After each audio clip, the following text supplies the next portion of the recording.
부정청탁금지법, 이른바 김영란법 하면 생각나는 분 있죠? 김영란 전 대법관. 요즘에는 대입제도 개편을 위한 공론화위원회 위원장직을 맡고 있습니다. 오늘 김영란 위원장 저희가 모셨는데요. 앞서 지난해 신고리 원전 5, 6호기 건설을 계속할 것이냐 말 것이냐를 두고 공론화 과정이 한번 있었죠. 이번에는 2022학년도 대입제도 개편을 논의하는 공론화위원회가 지금 꾸려져서 활동을 하고 있습니다. 중학생 이하의 자녀를 둔 학부모들이라면 특히 관심 있게 들어보시면 좋을 것 같은데요. 자, 김영란 위원장님과 함께 얘기 나눠보도록 하겠습니다. 어서 오십시오. 예, 안녕하십니까? 예, 안녕하세요. 김영란입니다. 예, 저는 그 김영란 대법관이 그 대입제도 개편을 위한 공론화위원회 위원장을 맡았다는 소식을 저도 이제 언론을 통해서 듣고 조금 놀랐어요. 네. 저분이 저걸 하시는구나 네. 그랬는데. 자, 어떻게 해서 이걸 맡게 되셨는지요? 저도 놀랬다는 말씀드리고 싶고요. 아, 그래요? 네. 그 연락을 받았을 때 이 예. 공론화위원회 역할이 이게 그 대입제도 전문가가 아닌 저한테 부탁하게 된 것은 이 과정을 전체적으로 중립적이고 공정하게 네. 관리를 해달라는 부탁을 하면서 관리. 네네 그걸 할 만한 이제 사람이 역시 그 법관 경력이 좀 오래 있고 하니까 네. 제가 좀 더 적합한 것 같다 이런 식으로 말씀을 하셔갖고 제가 설득당했습니다. 아, 네. 설득 당하셨습니까? 네, 공정하게 칼같이 하면 할 거다. 예, 한 3개월 정도만 관리했으면 된다고 해서 예.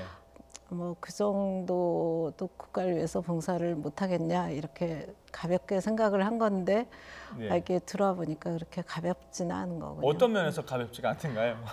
아, 예, 이게 저 신고리 때하고 조금 네. 의제도 다르고 쟁점도 네. 많고 네.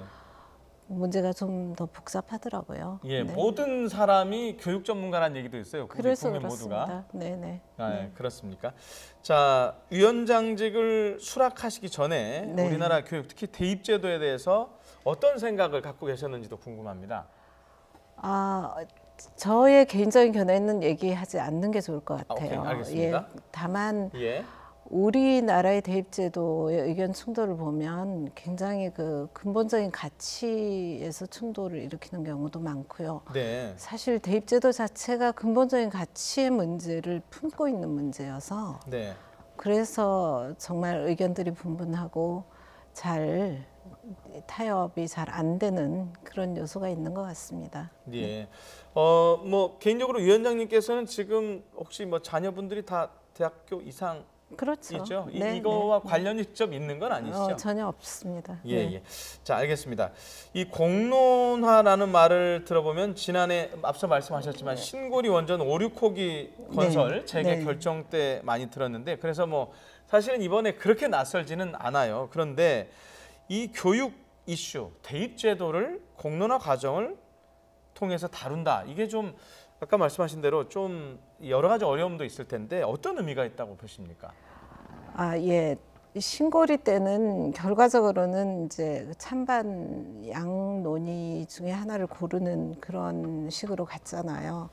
이거 아니면 이거 찬반 둘 중에 하나였다는 뭐 거죠. 결국은 그렇게 됐는데요. 교육제도는 지금 저희한테 주어진 쟁점도 3개이기도 네. 하지만 예.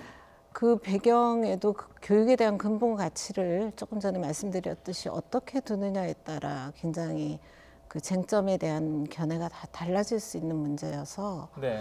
그래서 이 제일 어려웠던 신고리와의 제일 큰 차이점은 네.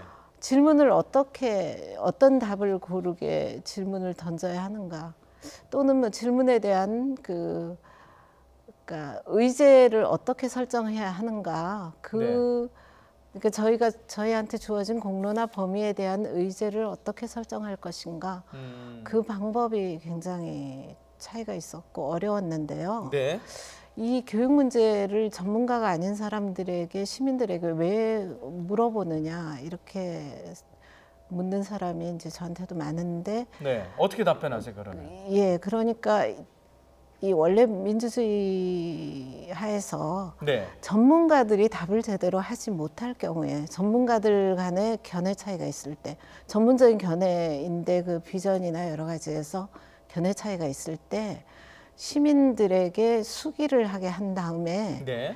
선택하게 하는 전문가에게 그 판정을 맡기지 않고요. 양쪽 전문가 또는 뭐 더 많은 전문가들 의견을 들은 다음 시민들에게 선택해 보게 하는 그게 이제 민주주의 정신에 굉장히 입각한 하나의 방법으로 평가받고 있고요. 네. 그래서 그런 정신을 토대로 설계한 게 공론화 방식이거든요. 예. 그래서 이제 교육도 그런 그 비전이나 우리 사회 미래에 대한 얘기를 많이 담고 있는 것이기 때문에 네. 이것을 전문가들의 견해가 일치하지 않고 있는 부분에 대해서 시민들의 의견을 들어보는 것이 더 어떤 의미에서는 우리 사회가 나갈 방향을 이제 큰 시각에서 바라볼 수 있게 해주는 그런 효과가 있을 수 있겠다. 네. 이런 생각을 하신 것 같아요. 제가 공론화 하자고 정한 것은 아닌데 네. 그래서 그런 의미에서 의미가 있다는 생각이 들더라고요. 네. 앞서 개인적인 견해는 가능하면 말씀 안 하시고 저희도 질문 교육에 안 대한 하는데 전문가가 아니기 때문에. 네. 네네. 어쨌든 위원장님 입장에서 이 지금 공론화 과정을 어쨌든 진행하고 끌고 나가야 되고 결론을 내야 되지 않습니까? 네. 이 진행하는 과정에서 어쨌든 큰 원칙이 있을 거 아닙니까? 예, 그 예. 부분에 대한 질문은 제가 좀 드리고 싶어요. 그러니까 제가 이제 한 30년간 법관으로 근무를 했고 네. 그래서 저한테 요구하는 가치는 그런 것 같아요. 네. 공정성을 지켜달라. 공정성. 예, 그다음에 중립성을 유지해달라. 네. 또 투명성을 또 보장해달라. 네. 또 이제 책임성 있게 네. 이 절차를 진행해달라. 이런 그런 이념들이 중요했던 것 같습니다. 네. 공정성, 중립성, 투명성, 책임성 네, 말씀하셨는데 네. 자, 지금 어쨌든 아까 제가 말씀드린 대로 뭐 어떤 경우에는 전 국민이 교육 전문가라고 예, 하면서 네. 할 경우도 있잖아요. 그렇습니다. 자, 그러면 이 위원장님 되신 다음에 뭐 개인적으로도 그렇고 뭐 개인적 아닌 통로를 통해서도 여러 가지 얘기를 주변에서 많이 할 거 아닙니까? 어떤 네. 얘기들이 주로 많습니까? 어떤 부탁이나 또는 부탁이라기보다 네, 주문. 이걸 좀 예. 투명성, 교육 쪽에 투명성이 너무 부족하다. 네. 그러니까 투명하게 이 문제들을 다 드러내서 진행하고 그 국민들이 문제를 잘 좀 파악할 수 있게 해달라. 이런 요구가 굉장히 많았습니다. 투명성. 네. 그러니까 이게 그동안 전문가들의 논의에 너무 집중해 있지 않았을까. 네. 그러면 전문가들이 국민들에게, 시민들에게 이런 문제가 있다는 걸 쉽게 설명해주고 그거에 따라 이제 시민들이 이것이 옳겠구나라고 이제 공부를 해가는 수기 과정이 그만큼 더 필요하고 중요해졌지 않았나 이런 생각을 해봅니다. 예, 말씀 들어보니까 지금 이제 전문가들의 의견보다는 비전문가들의 선택이 과연 어떤 거냐라는 걸 저희가 좀 지켜봐야 될 것 같은데. 네, 네. 자, 구체적인 내용으로 좀 들어가 보겠습니다. 지난달에 공론화위원회에서 발표한 4가지 대입 개편 시나리오가 있죠. 네. 자, 저희가 이제 그걸 그래픽을 준비를 했는데 그걸 보면서 좀 설명을 해주시죠. 네. 4가지가 어떤 것이 있는지요? 예, 첫 번째 시나리오는요. 예. 정시의 수능 위주 전형과 수시 학생부 위주 전형의 예. 균형을 유지하면서 네. 학생부 위주 전형과 수능 위주 전형의 비율에서 각 대학은 원칙적으로 45% 이상을 선발해 달라 이런 겁니다. 예. 그래서 그 단수시 학생부 교과 전형으로 30% 이상의 학생을 선발하는 대학은 자율적인 적용이 가능하다든지 이런 이제 부가 조건이 조금 있습니다. 예.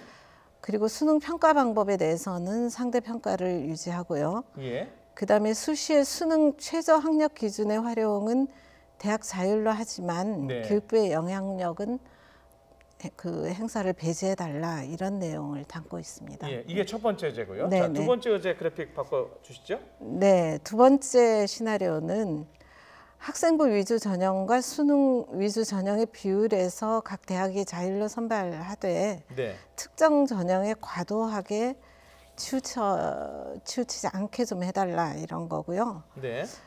그 수능 평가 방법에서는 전 과목을 절대 평가로 전환해달라. 네. 그다음에 수시의 수능 최저 학력 기준은 활용할 수 있되 현행 기준보다 강화하는 것은 안 된다. 이런 내용을 담고 있습니다. 예. 네. 자, 세 번째 의제 보겠습니다. 네, 세 번째 의제는요. 학생부 위주 전형과 수능 위주 전형의 비율에서 각 대학이 자율로 하되 네. 특정 유형의 전형 방식 하나만으로 모든 학생을 선발하는 것은 좀 해주지 말아달라 예. 이런 내용이고요. 그다음에 수능 평가 방법은 상대 평가를 유지하고요. 수시의 수능 최저 학력 기준은 자율로 하되 여기에 대해서 뭐 수시 학생부 종합 전형 혹은 학생부 교과 전형의 취지를 반영하는 수준에서 뭐 설정한다든지 이런 제한을 좀 둔 것입니다. 자, 마지막 네 번째 의제 보겠습니다. 네 번째 시나리오는 학생부 위주 전형과 수능 위주 전형의 비율에서 정시 수능 위주 전형을 확대하고 수시 학생부 교과 전형과 수시 학생부 종합 전형 비율의 균형을 확보해달라 이런 내용이고요. 네. 그다음에 수능 평가 방법은 상대 평가를 유지하고 수시 수능 최저 학력 기준은 자율로 할 수 있도록 하는 그런 내용입니다. 자, 의제 네 가지를 봤는데요. 그러면 지난번에 그 신고리 원전하고 비교해 보면 신고리 원전은 OX라고 하면 이번엔 사지선다형이라고 보면 되는 건가요? 사지선다는 아니고요. 사지선다는 넷 중에 하나만 평가하는 네. 건데요. 저희는 지금 이거를 그 어떤 방식을 할까 어느 정도 내부적으로 확정하긴 했는데요. 네. 뭐 단순 사지선다로 할 작정은 아닙니다. 그렇게 해서는 좀 곤란할 것 같아서요. 네. 지금 나온 여러 안 중에 하나는 네. 의제별로 선호도를 묻는다든지 예. 뭐 그런 식으로 좀 더 심층적으로 의제별로 선호도를 묻는 뭐 지금 개념으로. 그 정도까지 얘기를 하고 있습니다. 예. 자, 지금 이 의제 혹시 설정 과정, 결정 네, 과정에서 예. 뭐 전문가 뭐 또는 뭐 아까 말씀하신 일반 시민들 의견도 들어갔을 것 같은데 네네. 학생들 당사자들의 의견도 좀 들어갔습니까? 예, 그래서 저희가 이제 공론화 범위를 쟁점 네. 세 개를 받았습니다. 방금 보셨듯이 네. 정시와 수시 비율이라든지 절대평가, 상대평가라든지 네. 수시의 수능 최저 학력 기준의 활용 여부 이렇게 세 가지 쟁점을 받았는데 이 쟁점 하나하나에 그 원자력 공론화처럼 OX를 묻는 건 의미가 없는 것 같아서 네. 이걸 공론화에 붙이는 이유는 네. 이 우리 교육에 대한 미래나 비전을 물어야만 되는 거여서요. 네. 저희가 35분의 그 이제 대입 전문가 네. 7분, 학생 7분, 학부모 7분, 교원 7분, 대학 입학처장님들 7분을 모셨습니다. 네. 그래서 35분과 1박 2일의 시나리오 워크숍을 가져서 그분들과 아침부터 밤늦게까지 교육의 미래에 대한 토론을 하고 쟁점 세계에 대한 토론을 하고 해서 35분에게 그러면 각자 시나리오를 만들어 보십시오. 이렇게 네. 해서 그분들이 다 만드셔서 그중에 유사한 시나리오들끼리 합치고 뭐 또 갈라지기도 하고 네. 이런 여러 과정을 거쳐서 4개를 그분들이 만들어 주신 겁니다. 네. 그래서 저희는 그대로 저희가 거기 전혀 개입을 하지 않고요. 그래서 이 전문가들과 일반인들 학생 7분하고 학부모 7분들은 이제 전문가는 아니시고 입학처장님 교원들은 네. 그런 분들하고 이제 굉장히 각 시나리오마다 전문가와 일반인들이 섞여 있습니다. 네. 섞여서 이렇게 만들어 주셨어요. 참고로 알고 계시겠지만은 저희 YTN도 그 토론 과정, 의견 수렴 네, 과정에 네. 일정 부분 참여를 해서 지금 토요일, 일요일, 월요일 보면 네, 저녁 8시에 그 토론하는 어떤 편성이 지금 특별히 잡혀 있더라고요.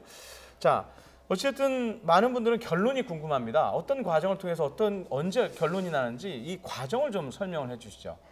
그러니까 그 원자력 때보다 문제가 더 복잡해서 저희가 1차 수기 과정을 거치고 2차 네. 수기 과정 한 2주쯤 있다 2차 수기 과정을 또 거치기로 해서 지금 시민 참여단을 모집 중에 있거든요. 네. 그래서 그분들이 다 모아지면 네. 1차는 하루 종일 하고요. 2차는 2박 3일간 모여서 이 그동안 모인 자료들로 다 학습을 시키고 토론을 시키고 또 이 의제를 만든 분들이 오셔서 Q&A도 하시고 이래가지고요. 네. 공부를 하신 다음에 이제 결론을 들을 것인데 최종적으로 7월 말경에 지금 하는 걸로 잡혀 있습니다. 7월 마지막 이달 주말에. 말경이에요? 네네. 아, 그렇게 하면 8월 초에는 결과가 나올 것 같습니다. 예. 그러면 오늘 이후에도 일반 시민들이 네. 어떤 의견을 제시할 수 있는 창구가 있습니까? 예, 저희 그 공론화위원회에 모두의 대입 발언대라는 그 사이트가 있습니다. 네. 거기 들어오셔서 제언도 해주시고요. 예. 의제에 대해서 찬반 의견도 밝혀주시고요. 예. 또 정보도 남겨주시고 하시면은 저희는 그거를 이제 충분히 활용하는 그런 방법을 모색할 것입니다. 네. 알겠습니다. 모쪼록 아까 말씀하신 대로 공정하고 중립적이고 투명한 결과가 나와서 많은 국민들이 대부분의 국민들이 수긍하는 좀 이런 공론화 과정이었으면 좋겠는데 왜 제가 이 말씀을 드리냐면 특히 교육 문제가 뒷말이 많아요. 그래서 이제 그렇지 않게 되려면 아까 말씀하신 대로 공정, 중립, 투명 또 책임성 이런 게 필요한 것 같은데 하여튼 말씀하신 그 부분을 끝까지 잘 이행을 하셔서 좋은 결과, 합리적인 결과를 얻으셨으면 좋겠습니다. 자, 여기까지 듣도록 하겠습니다. 김영란 위원장이었습니다. 고맙습니다. 네, 감사합니다.